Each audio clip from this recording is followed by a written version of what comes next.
नमस्कार सर्वांना. छाया ऋतुजा रेसिपीमध्ये तुमचे खूप खूप मनापासून स्वागत आहे. आज आपण बनवणार आहोत उपवासाचे गोड आंबट लिंबाचं लोणचं. गोड आंबट लोणचं बनवण्यासाठी आपण हे सर्व साहित्य घेतलेलं आहे.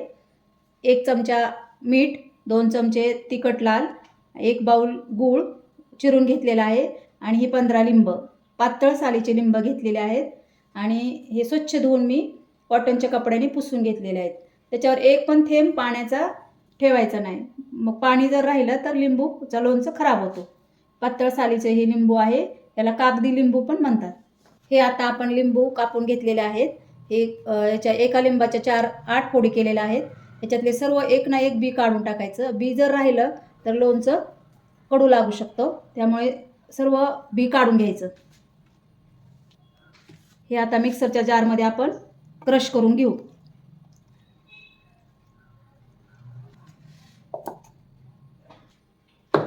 हे बघू शकता, मिक्सरला मी फिरवलेलं आहे. जरा असं जाडसरच ठेवलेलं आहे, पेस्ट करून घेतलेली नाही. तुम्हाला जर पेस्ट करायची असेल तर करू शकता तुम्ही. त्याच्यात अजिबात पाणी टाकलेलं नाही, मी विदाऊट पाण्याचं केलेलं आहे. आता आपण हे एका बाउलमध्ये काढून घेऊया.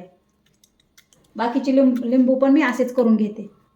तुम्ही बघू शकता, हे सर्व लिंबू आपण क्रश करून घेतलेले आहेत. त्याच्यामध्ये आता बाकीचं साहित्य टाकून घेऊया. 1 चमचा मीठ, 2 चमचे लाल तिखट, 1 बाऊल गूळ वाटून घेतलेला गूळ आहे हा. त्याला आता चांगला मिक्स करून घेऊया.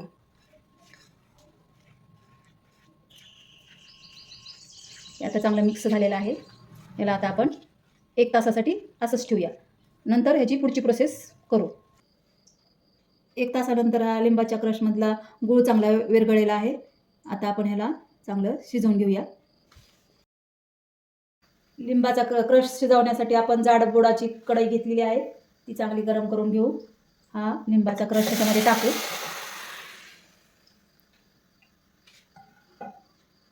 गूळ चांगला विरघळलेला आहे त्याच्यामध्ये. या क्रशला आता 7 ते 8 मिनिट चांगलं शिजवून घेऊ. आता हे पातळ दिसत आहे. 2 मिनिटानंतर दाटसर होतं हे. याला हलवत राहायचं. जास्त पण शिजवायचं नाही, नाहीतर घट्ट होऊन हे तुम्हाला खाता पण येणार नाही. हे असे जरी खाल्ले तरी खूप छान लागते. याला चांगलं मुरवायचं 2-3 दिवस आणि असेच खायचे. असे पण खूप छान लागते. लिंबाच्या क्रशला आता छान दाटसरपणा आलेला आहे. आता गॅस बंद करू आणि ह्याला थंड होऊ देऊ. पूर्ण थंड होऊ द्यायचं. मग कोरड्या भरणीमध्ये भरून ठेवायचं. भरणी स्वच्छ धुवून उन्हाला वाळवून घ्यायची. मग हा क्रश भरणीमध्ये भरून ठेवायचा. हा लिंबाचा लोणचं वर्षभर टिकतो. बघू शकता तुम्ही, उपवासाचं गोड लोणचं थंड झालेलं आहे. हे लोणचं वर्षभर टिकतं. ह्याला फक्त पाण्याचा हात लागू देऊ नका.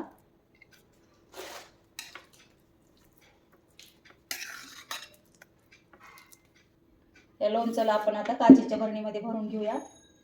शक्यतो प्लास्टिकची भरणी यूज करू नका, काचेची भरणी यूज करा, नाहीतर लोणचं खराब होतं.